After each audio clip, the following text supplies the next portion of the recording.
कल्याण डोंबिवली शहरातील बेकायदा इमारतींमधील रहिवाशांची फसवणूक झाली असून न्यायालयाच्या निर्णयाचा सन्मान ठेवून येथील नागरिकांना न्याय कसा देता येईल याचा विचार केला जाईल असं मत वनमंत्री गणेश नाईक यांनी आज जनता दरबारात व्यक्त केले। तसंच दिव्यातील 54 इमारतींबाबत मंगळवारी मंत्रिमंडळ बैठकीत चर्चा करण्यात येईल, तोपर्यंत ही कारवाई तूर्तास थांबवा असे आदेशही त्यांनी यावेळी दिले आहेत।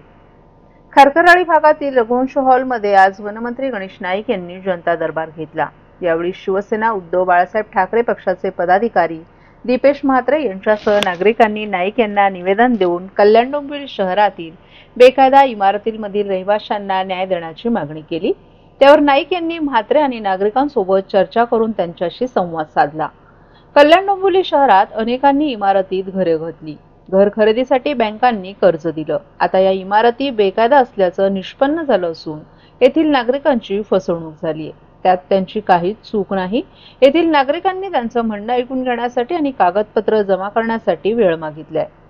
तसंच माजी मंत्री रवींद्र चव्हाण यांनीही आपल्याला फोन करून त्यांच्या भागातही अशाच 7 ते 8 इमारती असल्याचं सांगितलंय। तसंच कल्याण ग्रामीणमध्ये अशा अनेक इमारती आहेत असंही नाईक यांनी सांगितलं। कल्याण डोंबिवली शहरातील बेकायदा इमारतींमधील रहिवाशांची फसवणूक झाली असून याबाबत मुख्यमंत्री देवेंद्र फडणवीस आणि उपमुख्यमंत्री एकनाथ शिंदे यांच्यासोबत मंगळवारी होणाऱ्या मंत्रिमंडळाच्या बैठकीत चर्चा करण्यात येणार आहे।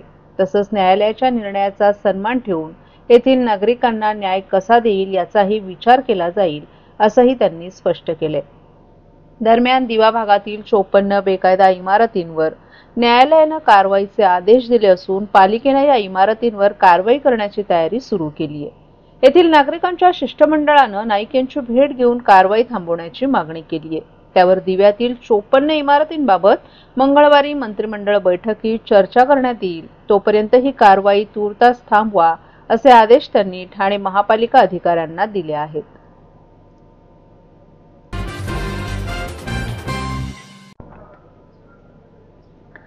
दिवा येथील 54 बेकायदा बांधकामांवर न्यायालयानं कारवाईचे आदेश दिल्यानं ठाणे महापालिकेचं पथक येथील एका इमारतीवर कारवाईसाठी गेलं होतं। या पथकाला येथील रहिवाशांनी कडाडून विरोध करत आंदोलन केले। दिवा शहरात ठिकठिकाणी आत्मदानाचे फलक उभारण्यात आले आहेत। तसंच महिलांच्या हातामध्ये पेट्रोल घेऊन नागरिक रस्त्यावर उतरले होते। त्यामुळे परिसरात तणावाचं वातावरण निर्माण झालं। रहिवाशांकडून प्रचंड घोषणाबाजी देखील केली जात होती।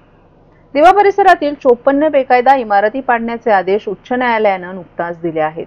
त्यानुसार ठाणे महापालिकेनं अनंत पार्क या इमारतीवर कारवाईसाठी पथक निघालं होतं। कारवाईसाठी महापालिकेचं पथक येणार असल्याची माहिती मिळताच स्थानिक रहिवासी आक्रमक झाले। इमारतींवर कारवाई झाल्यास आम्ही आत्महत्या करू असा इशारा रहिवाशांनी दिला आहे। महिलांनी येथील मुख्य रस्ता अडवून ठेवला होता। आमच्या मुलांच्या परीक्षा सुरू आहेत असं असतानाही महापालिका कारवाईसाठी येत असल्याचा आरोप रहिवाशांनी केलाय। महापालिका आमच्याकडे आदेशाबाबत कोणतीही माहिती दिली नसल्याचा आरोपही रहिवाशांनी केलाय।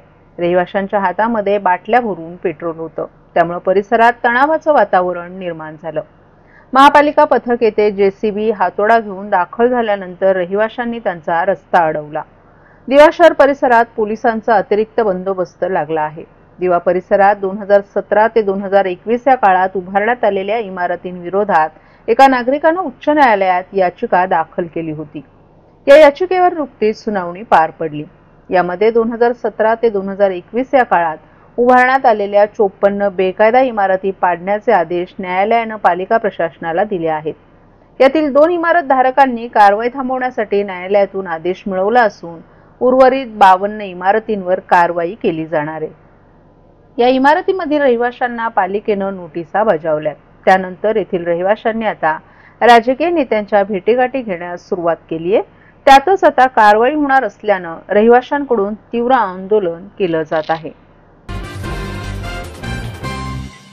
महाराष्ट्रातील भगिनींना आधार देणारी राज्य शासनाची मुख्यमंत्री माझी लाडकी बहीण योजना। या योजनेअंतर्गत अल्प उत्पन्न गटातील 21 ते 65 वयोगटाच्या भगिनींना मिळणार दरमहा 1500 रुपयाची मदत। अर्ज करण्यासाठी 31 ऑगस्ट 2024 पर्यंत मुदतवाढ। कुटुंबाचं वार्षिक उत्पन्न 2.5 लाख रुपयांपेक्षा कमी असलेल्या महिला पात्र। कुटुंबाकडे पिवळं किंवा केशरी रेशन कार्ड असल्यास उत्पन्नाचा दाखला आवश्यक नाही। पांढरं रेशन कार्ड असेल किंवा रेशन कार्ड नसेल तर कुटुंबाचं वार्षिक उत्पन्न 2.5 लाखांपेक्षा कमी असल्याचा दाखला आवश्यक। योजनेसाठीचा ऑनलाईन अर्ज नारी शक्ती दूत ॲप वरून किंवा पोर्टलवर भरता येईल। ज्या भगिनींना ऑनलाईन अर्ज भरता येत नसेल त्यांच्यासाठी अंगणवाडी, ग्रामपंचायत, वॉर्ड ऑफिस, सेतू सुविधा केंद्रामध्ये किंवा आशाताई बचत गटाच्या CRP यांची मदत उपलब्ध। आता आपल्याला अभिमानाने म्हणता येईल, सुखी आणि सुरक्षित आहे माझी लाडकी बहीण।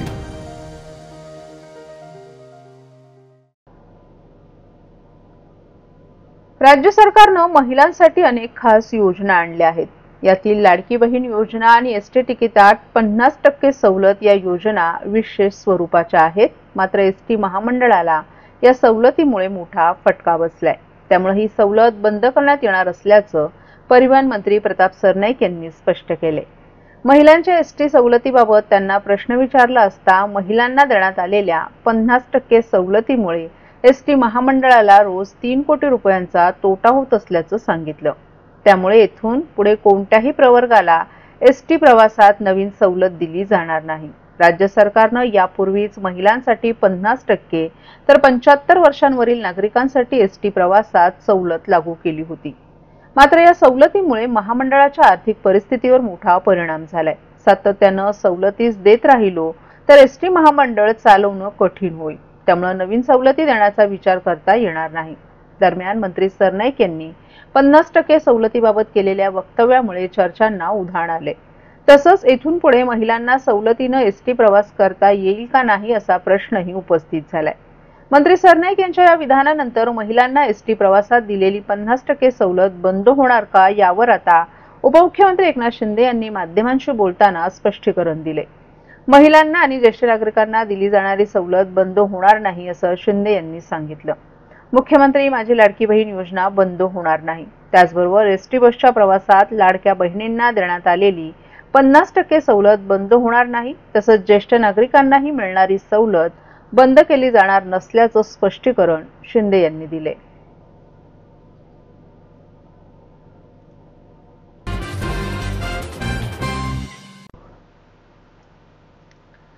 अनधिकृत बांधकामांचं माहेरघर असलेल्या कळवा प्रभाग समितीच्या सहाय्यक आयुक्तांसह 3 सहाय्यक आयुक्तांच्या बदल्या महापालिका आयुक्त सौरभ राव यांनी करून दणका दिलाय।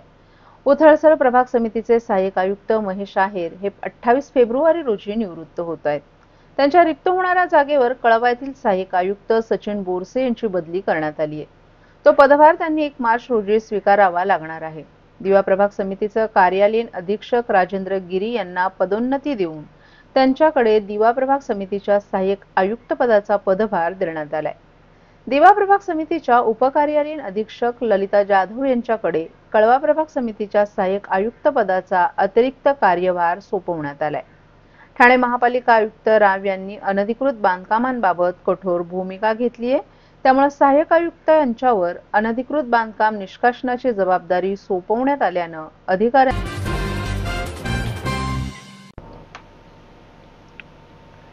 ठाणे महानगरपालिका आणि जनकवी पी सावळाराम कला समिती ठाणे यांच्या संयुक्त विद्यमाने देण्यात येणारा 2024चा जनकवी पी सावळाराम स्मृती पुरस्कार ज्येष्ठ अभिनेते उदय सबनीस यांना तर गंगा जमुना पुरस्कार अभिनेत्री लीना भागवत यांना काल खासदार नरेश मस्के यांच्या हस्ते प्रदान करण्यात आला। शिक्षण क्षेत्रातील अरुंधती भालेराव, साहित्य क्षेत्रातील निकिता भागवत यांचा तर लक्षवेधी कला पुरस्कारानं अभिनेते दत्तात्रय तथा दत्तू मोरे यांचाही सन्मान खासदार नरेश मस्के यांच्या हस्ते करण्यात आला। काल सायंकाळी डॉक्टर काशीनाथ घाणेकर नाट्यगृह येथे झालेल्या या सोहळ्यात खासदार नरेश मस्के, अतिरिक्त आयुक्त प्रशांत रोडे, उपायुक्त जी गोदेपुरे, पी सावळाराम यांच्या कुटुंबातील उदय पाटील आणि ओमकार पाटील आदीही उपस्थित होते। जनकवी पी सावळाराम पुरस्कार ज्येष्ठ अभिनेते उदय सबनीस यांना प्रदान करण्यात आला। 75,000 रुपये आणि सन्मानचिन्ह असं पुरस्काराचं स्वरूप आहे। तर अभिनेत्री लीना भागवत यांना प्रदान करण्यात आलेल्या गंगा जमुना पुरस्काराचं स्वरूप 51,000 रुपये सन्मानचिन्ह असं आहे। निकिता भागवत, अरुंधती भालेराव आणि दत्तात्रय तथा दत्तू मोरे यांना प्रदान करण्यात आलेल्या पुरस्काराचं स्वरूप प्रत्येकी 25,000 रुपये आणि सन्मानचिन्ह असं आहे। जनकवी पी सावळाराम यांच्या नवीन पिढीस ओळख व्हावी यासाठी ठाणे महापालिका आणि जनकवी पी सावळाराम कला समिती यांच्या वतीनं या सोहळ्याचं आयोजन केलं जातं। ठाण्यातील रसिकांनी हा केलेला गुणवंताचा सन्मान आहे। साहित्य, संस्कृती, क्रीडा क्षेत्रातील कार्यक्रमांचं आयोजन करून कलागुणांना प्रोत्साहन देणारी ठाणे महापालिका एकमेव असल्याचा अभिमान वाटतो, असं प्रतिपादन या पुरस्कार सोहळ्यात खासदार नरेश म्हस्के यांनी केलं. सर्व पुरस्कार विजेत्यांच्या कार्याचा गौरव करून त्यांना पुढील वाटचालीसाठी खासदार म्हस्के यांनी शुभेच्छाही दिल्या. आपल्या आयुष्यात पुरस्कारांची तशी वाणवाच आहे, परंतु जनकवी पी. सावळाराम स्मृती पुरस्कार मिळाला आणि आपल्या आयुष्यातील पुरस्कारांचं दुर्भिक्ष संपलं. पी. सावळाराम हे संगीतातील आणि राजकारणातील प्रभावशाली व्यक्ती होते. अशा व्यक्तीचा सहवास आपल्याला लाभला. आज त्यांच्या नावानं पुरस्कार मिळाल्यानं ती व्यक्ती पुन्हा आपल्या आयुष्यात आहे असं आपल्याला वाटत असल्याची भावना ज्येष्ठ अभिनेते उदय सबनीस यांनी सत्काराला उत्तर देताना व्यक्त केली. पुरस्कार मिळणे हे आपल्याला आवडते. आपल्या कामाची दखल घेऊन त्याचं कौतुक होत आहे हे आपल्याला समाधान देणार असल्याचं प्रतिपादन अभिनेत्री लीना भागवत यांनी केलं. तर शिक्षण क्षेत्रात केलेल्या कामाचा गौरव ठाणे महापालिकेनं केला त्याबद्दल अभिमान वाटत असल्याची भावना अरुंधती भालेराव यांनी व्यक्त केली. तर लेखन क्षेत्रात करीत असलेल्या कामगिरीला बळ देणारा हा पुरस्कार असल्याचं निकिता भागवत यांनी सांगितलं. दत्तात्रय तथा दत्तू मोरे यांनी या पुरस्कारामुळे मोठी जबाबदारी आली असून त्याचं भान कायम ठेवू असं प्रतिपादन केलं. या सोहळ्याची सुरुवात रंगाई निर्मित जनकवी पी. सावळाराम यांच्या गाण्यांच्या सावध हरणी सावध ग या कार्यक्रमानं करण्यात आली. पुरस्कार सोहळा झाल्यानंतर उत्तरार्धही पी. सावळाराम यांच्या गीतांनी रंगला.